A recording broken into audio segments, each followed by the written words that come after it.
Okay, 2020, 2021 tax rates proposed to leave rates unchanged. Do you want to read that again, Ms. Whitaker? No, I'm just, that's you want to leave them unchanged.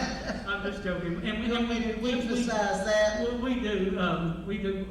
We are proposing that to leave the rates unchanged. KRS 160.470 requires local boards of education to set tax rates within the 45 days of receipt of certified property assessments. We received a tax report on August the 4th, 2020. Our current tax rate is 52.2 for real estate, 52.2 for personal property tangible. I am proposing that we leave the tax rate unchanged with the tax rates of 52.2 for real estate, 52.2 for personal property. The proposed rate, so this is where it kind of gets tricky, because we have to go of this timing to make it work with our local newspaper to fall within the window. So the proposed rate must be advertised for 2 consecutive weeks.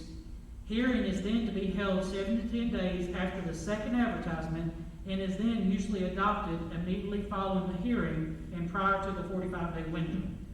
So there, again, our current tax rate for motor vehicle, our current motor vehicle tax is 52.2, and the current utility tax is 3%. And the state has estimated, projected that leaving their rates the same is expected that an additional $118,291.44 will be generated.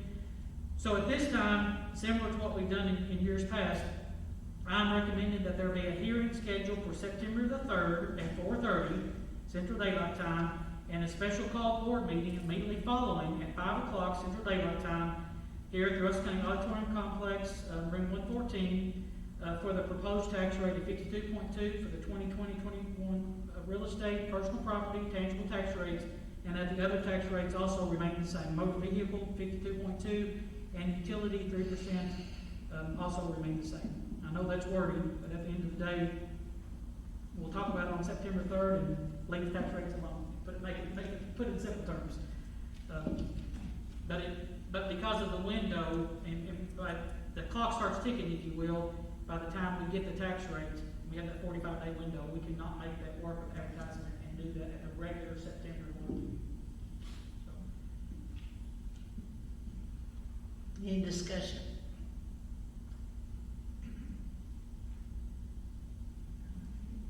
Okay, motion for. I'm sorry. If I heard you correct, you're saying to be what the key is, it supports you get the funding you need for the school to operate. Yes. We can make that work. I mean, ideally, there are a lot of school districts in the state of Kentucky that take a 4% revenue increase every single year, or almost every single year. Well, I'll go back. I'm going to pick on Mr. Murray, who's my school rep.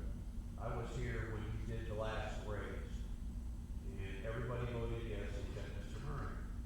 And I objected to him voting no. I objected to his reason. To me, the goal is to set what you need and then try to tax that for what you need.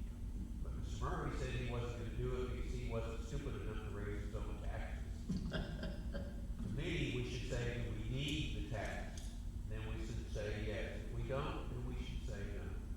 So if it's enough, then at least one resident in the county, I'm happy. Yeah, well, I can appreciate that. And based upon the projection from the state, leaving the rates alone will still generate $118,291 of additional dollars.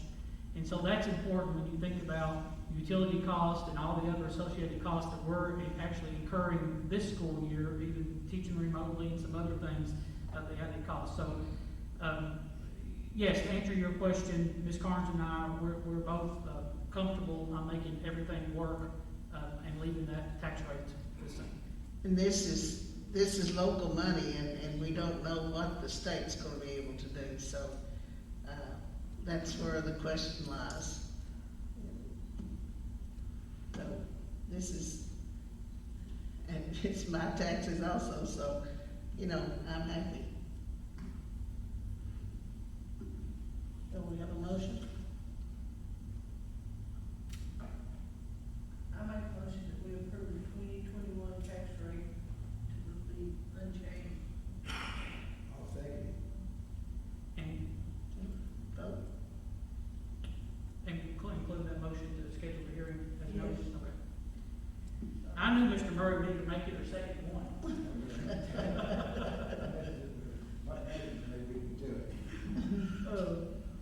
Murray, Yes. Ms. Wilson, Yes. Ms. Higginbotham, Yes. Mr. Kazook, Yes. and Ms. Whipper. Yes.